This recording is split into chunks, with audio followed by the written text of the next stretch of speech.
ఈ రోజున రాష్ట్ర వ్యాప్తంగా ఎక్కడ చూసినా కూడా మనకి ఆందోళనలు, ఉద్యమాలు, వాటిపైన లాఠీ చార్జులు, పోలీసుల దాష్టికాలే మనకు కనపడతాయి.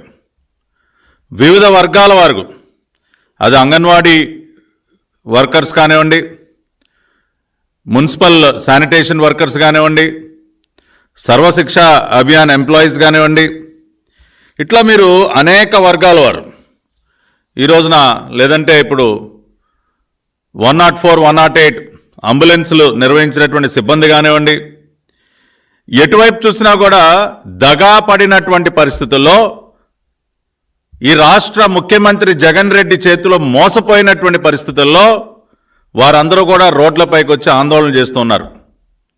న్యాయబద్ధమైనటువంటి డిమాండ్ల కోసం గతంలో జగన్మోహన్ రెడ్డి తమకిచ్చినటువంటి హామీలు నిలబెట్టుకోవాలని డిమాండ్ చేస్తూ ఈ రోజున అంగన్వాడీ వర్కర్సు, 104, 108 సిబ్బంది కానివ్వండి, సర్వశిక్ష అభియాన్ సిబ్బంది కానివ్వండి, మున్సిపల్ కార్మికులు కానివ్వండి, వీరందరూ కూడా ఆందోళన బాట పడితే వాళ్ళ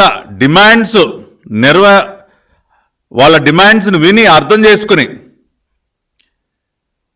వాటిని ఆమోదించే ప్రయత్నం చేయకపోగా, వారి డిమాండ్స్ని నెరవేర్చే ప్రయత్నం చేయకపోగా అత్యంత దుర్మార్గంగా ఎస్మా చట్టాన్ని ప్రయోగిస్తుంది జగన్మోహన్ రెడ్డి ప్రభుత్వం. నిజంగా ఎంత మానవత్వం లేకుండా. మొన్న ఒక జీవో, ఒక గెజెట్ని విడుదల చేసి జనవరి 6, 2024 ఎస్మా చట్టాన్ని ప్రయోగించి ఈ ఆందోళనల పైన నిషేధాన్ని విధించి ఉక్కుపాదంతో తమ న్యాయబద్ధమైనటువంటి డిమాండ్స్ నెరవేర్చుకోవటం కోసం ఆందోళన బాట పట్టినటువంటి అంగన్వాడీ కార్యకర్తలపైన కానివ్వండి, అంగన్వాడీ వర్కర్స్ పైన కానివ్వండి, మిగతా అనేక వర్గాలపైన ప్రభుత్వం ఒక పక్కన పోలీసు లాఠీలతో వాళ్ళని చితకబాదటమే కాకుండా essential services maintenance act, ESMA చట్టాన్ని కూడా, గతంలో అంగన్వాడీ వర్కర్స్ ఎవరు కూడా ఎసెన్షియల్ సర్వీసెస్ కింద రారండి, లేదు, చట్ట ప్రకారం వాళ్ళు ఎసెన్షియల్ సర్వీసెస్ కింద లేరు.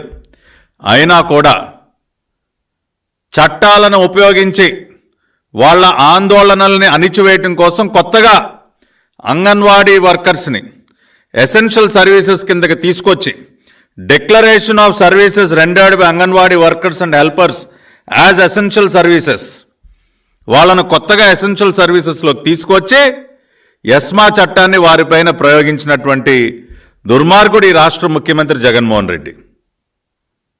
మా ప్రభుత్వంలాగా గతంలో ఏ ప్రభుత్వం పనిచేయలేదు.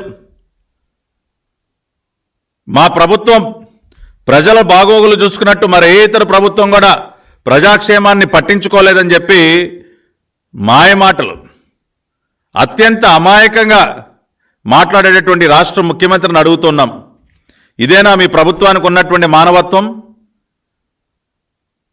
ఇదేనా మీ ప్రభుత్వం చేసేటటువంటి ప్రజాక్షేమం? ఇవాళ చట్టాల్ని ప్రయోగించి ఉక్కుపాదంతో తమ న్యాయబద్ధమైనటువంటి డిమాండ్లు సాధించుకోవటం కోసం మీరు గతంలో ఇచ్చినటువంటి హామీని నెరవేర్చుకోమని మిమ్మల్ని అడిగినందుకు వాళ్ళని ఎసెన్షియల్ సర్వీసెస్ యాక్ట్ పరిధిలోకి తీసుకొచ్చి ఎస్మా చట్టాన్ని ప్రయోగించి వారిని బెదిరింపులు గురి చేస్తారా? వాట్ మిస్టర్ జగన్ రెడ్డి, ఇదేనా మీకు వారి పట్ల ఉన్నటువంటి ప్రేమనాలా, లేదంటే వాళ్ళ డిమాండ్స్ నిర్వర్తించేటటువంటి పూర్తి చేసేటటువంటి చిత్తశుద్ధి అనాలా? ఏమనాలి సార్? అధికారంలోకి రాకముందు పాదయాత్ర సందర్భంగా మీరు ప్రదర్శించినటువంటి అమోఘమైనటువంటి నటన, ఇవాళ అందరూ అది నటనగానే భావిస్తూ ఉన్నారు. వారికి ఇచ్చినటువంటి హామీలు మీరేం చెప్పారండి? తెలంగాణ రాష్ట్రంలో కంటే 1000 రూపాయలు అదనంగా అంగన్వాడీ వర్కర్స్కి జీతాలు చెల్లిస్తామని చెప్పారా లేదా మీరు? ఇవాళ మీరు ఇచ్చినటువంటి హామీని మీకు గుర్తు చేయటం నేరమా? ఇవాళ తెలంగాణ రాష్ట్రంలో 13,600 రూపాయలు అంగన్వాడీ వర్కర్స్కి శాలరీ చెల్లిస్తూ ఉన్నారు.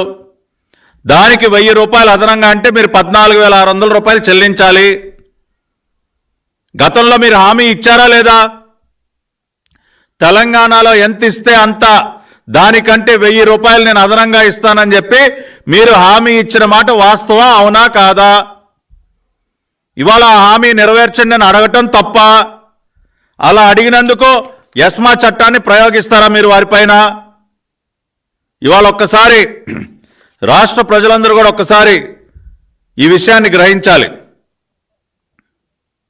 ఇవాళ రాష్ట్రంలో సుమారుగా 1,10,000 మంది అంగన్వాడీ వర్కర్స్ ఉన్నారండి. 1,10,000 మంది. గతంలో నారా చంద్రబాబు నాయుడు గారు 4,500 మాత్రమే ఉన్నటువంటి అంగన్వాడీ వర్కర్స్ జీతాన్ని 150% పెంచి దాదాపుగా 10,500 చేశారు. 4,500 ఉన్నటువంటి జీతాన్ని 10,500 రూపాయలకి పెంచారు. అంటే 6,000 రూపాయలు అంగన్వాడీ వర్కర్స్ యొక్క జీతాన్ని నారా చంద్రబాబు నాయుడు గారు 2014-19 మధ్య పెంచి వాళ్ళకి న్యాయం చేసే ప్రయత్నం చేశారు. 6,000 రూపాయలు.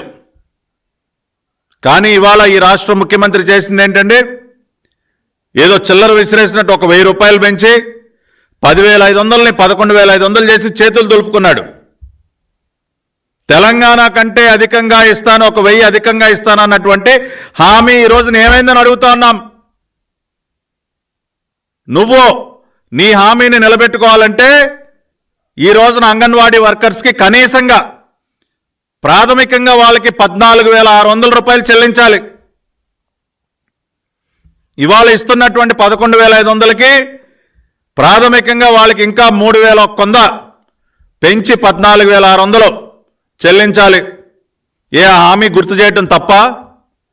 ఇవాళ అదనంగా మీ పైన పడేటటువంటి భారం ఎంతండి? ఇది కూడా ఒక్కసారి రాష్ట్ర ప్రజలందరూ అర్థం చేసుకోండి. ఇవాళ ఏదో మొయ్యలేనటువంటి భారం ఏం పడట్లేదే, గొంతెమ్మ కోరికలేం కోరట్లేదు అంగన్వాడీ వర్కర్సు.